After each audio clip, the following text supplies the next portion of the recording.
So I've got a little more unusual one today, and most of my videos are just me sharing everything that goes on. If I'm talking about one thing or another, it's because we're experiencing that at the moment. Almost like a blog, but I want to add value and share with people.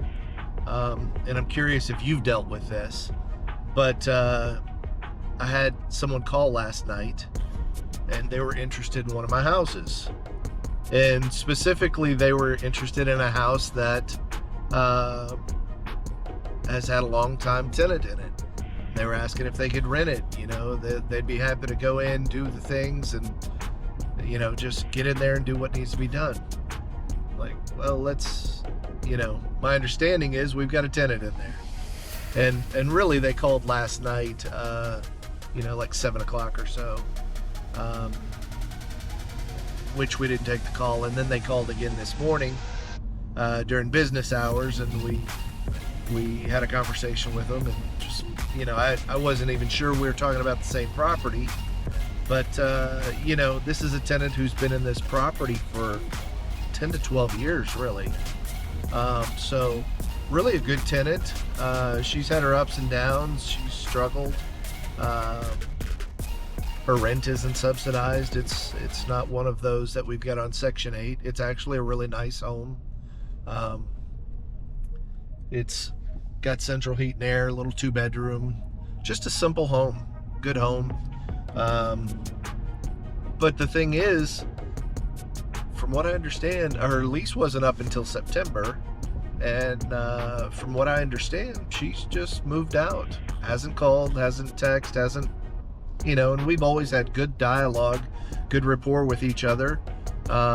Something wrong, we take care of it. She, rent issues, we get it knocked out, no problem.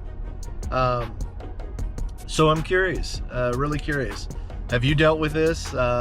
This is not one generally, what I see is there's a problem and they're unable to pay, and then that's why they would move. But she was current. Looks like she just hit the move button. So I'm heading to the property now. I'll check it out, see what the status is. If she has moved out, obviously we'll do a quick refresh on it. We should be able to have, if everything goes well, today is Tuesday morning. We should have it ready for rent by Friday, Saturday. Have it on the MLS or have it on the market ready for rent. But it should just take a little refresh. She's been in it ever since we bought the home, so I think we've actually only owned that property for about 8 years. So we inherited her as a tenant. So it'll be interesting. We'll get over here, see what happened, see what if we've got a vacant house or maybe a tenant sleeping. You never know. Maybe the guy who called had no idea what he's talking about, but he indicated he got the number to contact us from her. So it's probably accurate, but it's unusual for somebody to just disappear. So hope you're having a great day. Do the like and subscribe. We could use that. We greatly suck at asking for like and subscribe, but it certainly helps. Anyhow, hope you're having a great day. Thanks for listening to me ramble, and I'll give you an update later, see how it goes.